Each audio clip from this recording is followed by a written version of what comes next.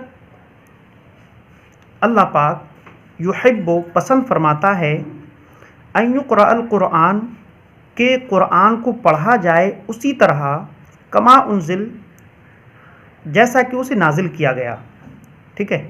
تو ہمیں حدیث سے بھی ثبوت مل گیا۔ اب اور آگے لکھا ہوا ہے کہ تجوید کے خلاف ادا ہو تو اس کو لحن کہتے ہیں۔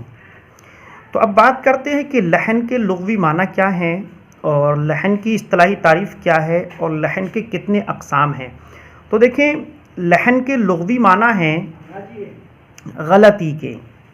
لحن کے ایک اور معنی آتے ہیں ترنم کے، لیکن یہاں پر جو مراد ہیں وہ غلطی ہی مراد ہے، ٹھیک ہے۔ تو لحن کے لغوی معنی ہے غلطی کی۔ اصطلاحی تعریف ہے تجوید کے خلاف ادا ہو تو اس کو لحن کہتے ہیں، یعنی آپ نے اگر صفت کے ساتھ پڑھا مخرج کے ساتھ نہیں پڑھا تب بھی لحن ہوگی، آپ نے جو ہے مخرج کے ساتھ پڑھا اور صفت کے ساتھ نہیں پڑھا تب بھی لحن ہوگی، ٹھیک ہے۔ تو اب لحن کے لغوی معنی بھی ہو گئے، لحن کی اصطلاحی تعریف بھی ہو گئی۔ اب لحن کے کتنے اقسام ہیں وہ دیکھتے ہیں۔ تو دیکھیں لحن کی دو قسمیں ہیں، ایک ہے جلی اور دوسری ہے خفی۔ اب بات کرتے ہیں کہ جلی کس کو کہتے ہیں۔ تو دیکھیں جلی کے معنی ہیں واضح، ظاہر اور روشن کے، عیاں کے، ٹھیک ہے نا۔ اور اس کو لحن جلی سے موسوم کیوں کیا گیا؟ تو دیکھیں اس کو لحن جلی سے موسوم اس لیے کیا گیا کہ یہ ایسی غلطی ہے جو مجود اور غیر مجود یعنی قاری اور غیر قاری دونوں پر ظاہر ہو جاتی ہے، یعنی عیاں واضح ہو جاتی ہے۔ جیسا کہ آپ فار ایگزامپل لے لیں، جیسا کہ کسی نے الحمدللہ کو الحمدللہ پڑھ دیا تو یہ لحن جلی ہو گئی، کیونکہ ہا کو اس نے ہا پڑھ دیا۔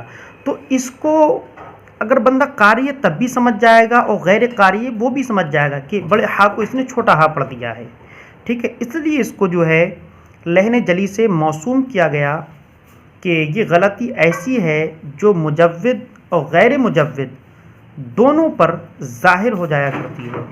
اب بات کرتے ہیں کہ خفی کے معنی کیا ہے، اور خفی کو خفی سے موسوم کیوں کیا گیا۔ تو دیکھیں خفی کے معنی ہیں پوشیدہ کے، ٹھیک ہے، اور اس کو خفی سے اس لیے موسوم کیا گیا کہ یہ غلطی ایسی ہے کہ جو غیر مجود پر یعنی غیر قاری پر پوشیدہ رہتی ہے، یعنی چھپی ہوئی رہتی ہے۔ مثلا آپ اس طرح لے لیں، جیسے کسی بندے نے پڑھا ان اللہ، یعنی لام کو پر کیا۔ اب کوئی بندہ اس طریقے سے پڑھ دے ان اللہ، تو تو دیکھیں لام کو پر نہیں کیا گیا، تو اس کو مجوید تو سمجھ جائے گا، یعنی قاری تو سمجھ جائے گا، اور غیر قاری نہیں سمجھ پائے گا کہ اس نے غلطی کی ہے، ٹھیک ہے۔ تو اس کو کہتے ہیں لحن خفی، اور لحن خفی اس لیے کہا جاتا ہے کیونکہ یہ ایسی غلطی ہے جو غیر مجوید پر پوشیدہ رہتی ہے، یعنی چھپی ہوئی رہتی ہے، ٹھیک ہے۔ بات ہو گئی ہماری مکمل۔ اب کچھ بندے ایسے ہیں جو قرآن کریم کو اس طریقے سے پڑھتے ہیں کہ بڑے ہا کو چھوٹا ہا، شین کو سین، زا کو جیم، ہے کہ نہیں، قاف کو کاف، اس طریقے سے تمیز بھی نہیں کرتے ہیں، ہے کہ نہیں۔ تو ان کے متعلق حضرت انس رضی اللہ تعالیٰ عنہ ارشاد فرماتے ہیں، رب قارئ للقرآن والقرآن یلعن، فرماتے ہیں کہ کچھ قرآن پڑھنے والے ایسے ہیں کہ جن پر خود خدا کا کلام لعنت بھیجتا ہے، اللہ اکبر، یعنی کچھ بندے ایسے پڑھتے ہیں کہ جن پر خود خدا کا کلام لعنت بھیجتا ہے کہ نہیں۔ تو ہم لوگوں کو چاہیے ہے کہ قرآن کریم کو ہم اس طریقے سے پڑھیں جس طریقے سے اسے نازل کیا گیا ہے، ٹھیک ہے۔ اب بات کرتے ہیں کہ تجوید کے متعلق علامہ جزری رحمۃ اللہ تعالیٰ علیہ کیا فرماتے ہیں۔ تو علامہ جزری المقدمۃ الجزریہ کے اندر ارشاد فرماتے ہیں کہ والاخذ بالتجوید حتم اللازم من لم یجود القرآن آثم، کہتے ہیں والاخذ بالتجوید حتم اللازم، تجوید کا حاصل کرنا ضروری اور لازمی ہے۔ آگے بیان فرما رہے ہیں من لم یجود القرآن آثم، جو قرآن کریم کو تجوید سے نہ پڑھے وہ گنہگار ہے، ٹھیک ہے۔ اب آگے ارشاد فرما رہے ہیں لِأَنَّهُ بِهِ الْإِلَٰهُ أَنزَلَ، اس لیے کہ قرآن کریم کو اللہ عز و جل نے تجوید کے ساتھ نازل فرمایا ہے۔ آگے فرما رہے ہیں وَهَكَذَا مِنْهُ إِلَيْنَا وَصَلَ، اور اسی طرح یعنی تجوید کے ساتھ حق تعالی سے ہم تک پہنچا ہے۔ اور آگے مقام پر فرما رہے ہیں اذ واجب علیہم محتم، قرآن مجید پڑھنے والوں پر یہ بات واجب ہے قبل الشروع اولا ان یعلموا، کہ قرآن کریم کی قرأت شروع کرنے سے پہلے جان لیں۔ کس کو جان لیں؟ اب آگے ارشاد فرما رہے ہیں مخارج الحروف والصفات، کہہ رہے ہیں مخارج الحروف والصفات، حروف تہجی کے مخارج اور صفات۔ اب آگے فرما رہے ہیں لیلفظوا بافصح اللغات، تاکہ وہ فصیح تر لغت کے مطابق تلفظ کر سکیں، ٹھیک ہے۔ اب ہم نے علامہ جزری رحمۃ اللہ تعالی علیہ کے اس جو ہے عبارتوں کو پڑھ لیا، جس میں علامہ جزری رحمۃ اللہ تعالی علیہ فرماتے ہیں من لم یجود القرآن آثم، یعنی جو شخص قرآن کریم کو تجوید کے ساتھ نہیں پڑھتا ہے وہ گنہگار ہے، ٹھیک ہے۔ اب میرے اعلیٰ حضرت اور ملا علی قاری رحمۃ اللہ تعالی علیہ کیا فرماتے ہیں، تو دیکھیں ملا علی قاری رحمۃ اللہ تعالی علیہ فرماتے ہیں کہ علم قرأت کا حاصل کرنا بلا اختلاف فرض کفایہ ہے۔ فرما رہے ہیں کہ علم قرأت کا حاصل کرنا بلا اختلاف فرض کفایہ ہے، اور اس کے مطابق عمل کرنا یعنی تجوید کے موافق پڑھنا فرض عین ہے۔ اور میرے آقا امام اہل سنت حضور اعلیٰ حضرت رحمۃ اللہ تعالی علیہ فرماتے ہیں کہ اتنی تجوید سیکھنا کہ ہر حرف دوسرے حرف سے صحیح ممتاز ہو جائے، تو اتنا سیکھنا فرض عین ہے، ٹھیک ہے نا۔ کہہ رہے ہیں کہ اگر یہ نہیں سیکھا، یعنی کہ آپ تجوید کے موافق نہیں پڑھ رہے ہیں، تو آگے فرما رہے ہیں بغیر اس کے نماز قطعاً باطل ہے، یعنی نماز ہوگی ہی نہیں، ہے کہ نہیں۔ اب باقی بزرگان دین رحمۃ اللہ تعالی علیہ کے متعلق ہم جو ہے مصباح التجوید میں پڑھیں گے. آج کے لیے اتنا ہی کافی ہے. ٹھیک ہے، بس آپ لوگوں سے ایک عرض ہے، اور وہ یہ ہے کہ اس ویڈیو کا لنک اپنے دوست و احباب میں زیادہ سے زیادہ سینڈ فرمائیں تاکہ اس قراءت کورس کے اندر زیادہ سے زیادہ لوگ شامل ہو جائیں. ٹھیک ہے، السلام علیکم ورحمۃ اللہ وبرکاتہ.